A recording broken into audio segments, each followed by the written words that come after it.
1 year ago, to this day, I left to go to Thailand. How has it been? It's been amazing. I couldn't have wished for a better year. And before I go into like the story and what's happened so far, I want to start with saying that everything you ever want is on the other side of some hard conversations and on the other side of action despite fear.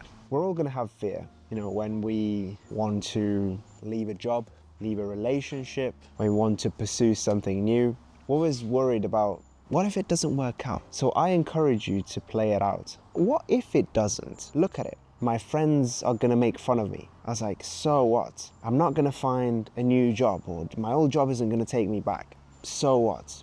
You'll find something else. Really, do you genuinely believe that's the thing that's not gonna have, like that's holding you back? My parents are not gonna like respect me or something. Like this is like just brainstorming. Like, what do you think is actually gonna happen if you leave for 1 year and nothing happens and you don't make the money that you want, you don't build the life that you want? Like, so what happens? And then just play it out. What happens? And you'll see that the worst case scenario is actually not that bad. Like, you'll find a new job. Sure, your parents may say like, I told you so. Your friends may say, I told you so. But like, so what? At least you don't have the regret that you never tried. That was the main thing that like pushed me to quit my job. The final thing, I was like, if I never go to Thailand, I'm just gonna be sat here for the next like 3 years thinking, what if I went to Thailand? What if I'd made it work? So like, if you have a hunch, like, trust me, just follow it and it's gonna be fine. Because like, what's the best case scenario? You like build the life that you want and you start living like you want and making the money that you want. So like, look at the cost benefit analysis. Like, yeah, I'm an accountant, I'm a finance guy, but like, you don't need a fucking degree to look at this. I look at what's the best case scenario, worst case scenario, and anywhere in between. Worst case scenario, you're back where you started. And like, actually, you're 1 year older, but like, you've got the experience and you don't have the regret, which is already so valuable. Best case scenario, you've got the life that you want, the money that you want, which is insane, right? Anywhere in the middle, it's like you're still there. So maybe you've made a bit of money, you've not made it yet, but it's like you can keep going. You actually feel alive and you're actually doing something that you enjoy because you actually like chose it. And plus we can talk about life experience, which obviously would be 1,000 times better to do what you actually want to do. You're gonna be a lot happier, like not even thinking about that, which obviously we should. It's like if you put it all together, and maybe like for you, the situation is different, you know, you have a slightly different scenario, but like play it out. Play out the negative aspects, like what's the worst thing that can happen, best thing that can happen, and then make a decision. And then you'll feel fear, because you will, trust me, but it'll still be the right choice. In fact, I would argue if you are feeling fear towards doing something, then that's probably what you should be doing. Anyways, I left for Thailand a year ago today, and the first 6 months didn't really amount to anything. Obviously, I was doing experience, like I managed to live Thailand. I lived the island life. I was like training every day. I was working every day, and I was, you know, living the dream. I wasn't really making a lot of money, but I was alive. I was happy. I was meeting people. The thing with Koh Samui, Thailand, where I moved to, is so easy to keep up your good habits. So easy. Like, everyone was training, everyone was eating healthy. Like, I had food delivered to my door every single day. They would like literally count my macros. I could tell them how much protein I wanted, how many fats I wanted, how many, you know, grams of carbs I wanted, and it would like build the meal. Like, no seed oils, like they wouldn't fry stuff, they wouldn't use like weird shit. They would get it delivered to my door. I didn't need to clean, I didn't need to do the dishes, go shopping. Everything was like a lot cheaper than where I lived. I mean, I moved from London, right? So this is not really hard. And it was just an amazing life overall. I met amazing people. I was training. I packed on some size. You probably can't see it from here. I was like training jiu-jitsu every day. It was an amazing life. But obviously, as much as I wanted to enjoy it really, in the back of my mind was, okay, if you don't make enough money, like, you're gonna have to go back. And again, that's like kind of true, also not. Like, I could have stayed there 3 years just like floating, but you know, my thing was like, I've come here to make money. Like, let's make the money.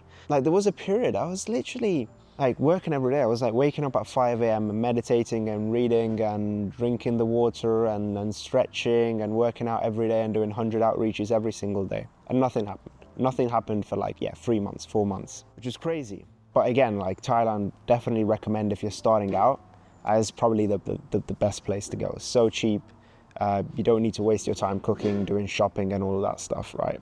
What happened then was I went to Bangkok. I met a guy, Abhishek, if you're watching this, you fucking king. And he was just starting this like private network for entrepreneurs, which, you know, then ended up being a coaching community. But I met him in Koh Samui, and we spoke a bit and we exchanged our social details. And after a couple of days, I saw he was posting about this stuff, and I was like, you know what, I'm selling literally to people in Southeast Asia with online businesses. He's literally building a community of entrepreneurs in Southeast Asia. Like, this is my perfect market pool. I'll just join his community and see if I sign even one client so I can lower his taxes and get paid, then it's going to be a good investment. And the other thing that's actually I never talk about, but like it's a social aspect as well. It's like, you know, as much as we like to think we don't need it, we actually need social interaction. Like, we want friends. Like, I'm happy on my own, but if you're on this self-improvement path where, you know, you're growing and, you know, you're reading books and you're working out, like most of your friends, you're going to just leave them behind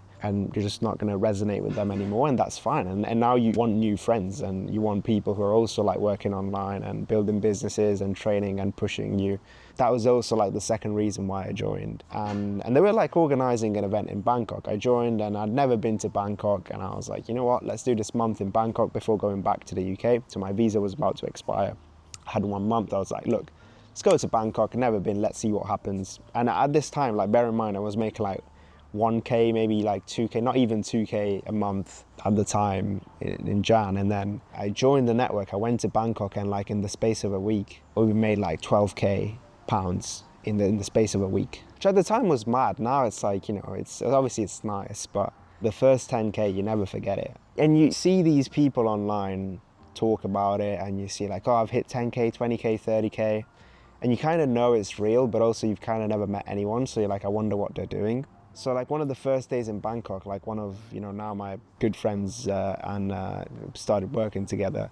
And he was like 19 at the time. And he just told me he just hit like 40 grand for the month. And I was like talking to him, and I was like, I could touch him. I was like, this guy's a real person. So once you are around these people, like you actually see that this stuff is normal. You know, it's not normal around, you know, average people, but like around certain communities, this stuff is normal, and it's exactly what pushes you to make more money and to improve in all areas as well. Like even fitness, there's some guys who are like shredded, making a bit less money. Some guys are making more money, but are like, you know, got a bit of belly. So it's important that you focus on every area. You know, there's people who are like degenerate with women. Some people have got like a nice, healthy relationship. But yeah, I digress a little bit. Anyways, I went to Bangkok, and that month we smashed it out of the park. We did like 20K as a business after, like in Jan, and for the, you know, since I started, I never went over like 2K. And then all of a sudden you meet a few people. And the crazy thing is, you know, I was doing all the habits like eating healthy and not drinking and going to bed at 9 and stretching and meditating, journaling and all this crap. I was like, I went to Bangkok and I went out and I had a drink and I went to bed at 1 a.m. But you meet 3 people and then all of a sudden they become your clients, which is, yeah, crazy. But that's exactly what happened, and testament to the fact that sometimes you need to think outside of the box. Like it's fine to have a routine, but like use your critical thinking. And this is like, I guess it's connected. If you're watching this and you're still at home, like use your head. Don't take advice from people who are not in a position that you want to be in. Like your parents, maybe fine, they love you and everything, but like if they don't have a life that you want, don't listen to them. And at least in some aspects, you know, don't take like professional advice from someone who has a job you don't like, right? Or don't take marriage advice from someone who's divorced 3 times. Don't take fitness advice from the fat guy, right? But that's just basics.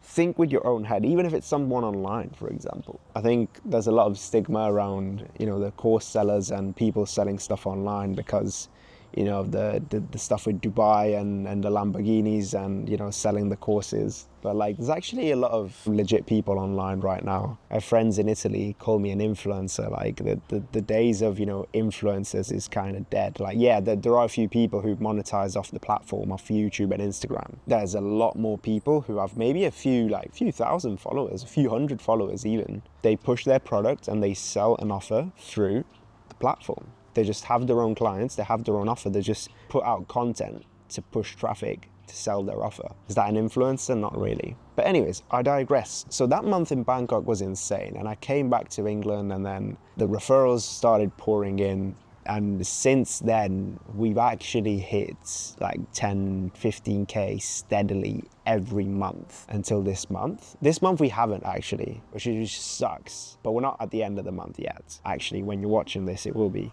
So hopefully we'll have made a bit more money. Like, this is exactly what I set out to do 2 years ago, even before going to Thailand. When I was like thinking, when it was like in the back of my mind, I kind of want to go to Thailand. I want to have like an online business and work online and make money. I was like, in my vision board, I was looking at where I wanted to be when I was 28. I was like, I'm going to spend the next 6 years trying to make 10K a month online and get financial freedom and time freedom and location freedom. In the space of fucking a year and a half, I got there. Man, I get like chills thinking about it. This is crazy stuff.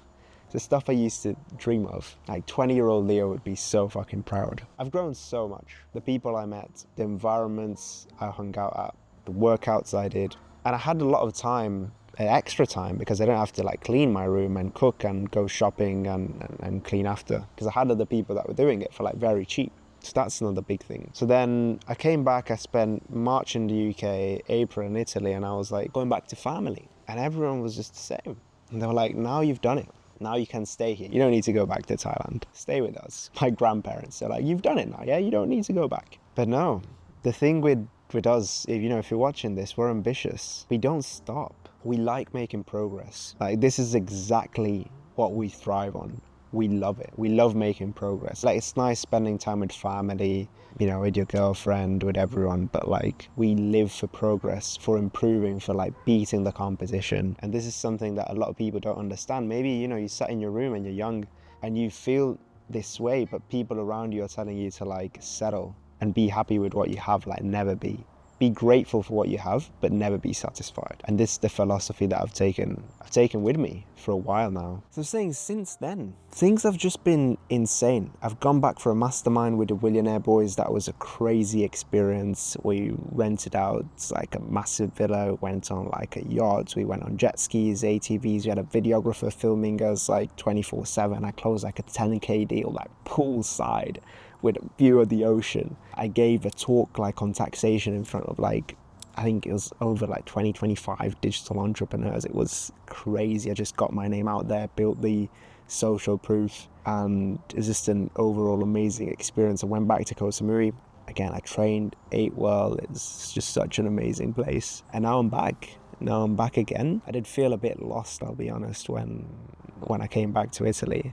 In fact, before I get into that, I rented out a massive villa as well, like for my dad and my little brother. Like, I had my dad and little brother over, and that was amazing. Like, to be able to pay for that, like, that's priceless. Like, they're gonna remember that trip the rest of their lives. It's like the life I dreamed of. So just go after it. What's the worst that can happen? You've thought about it. I've told you to think about it. So now you know the worst that can happen. And now look at the best that can happen.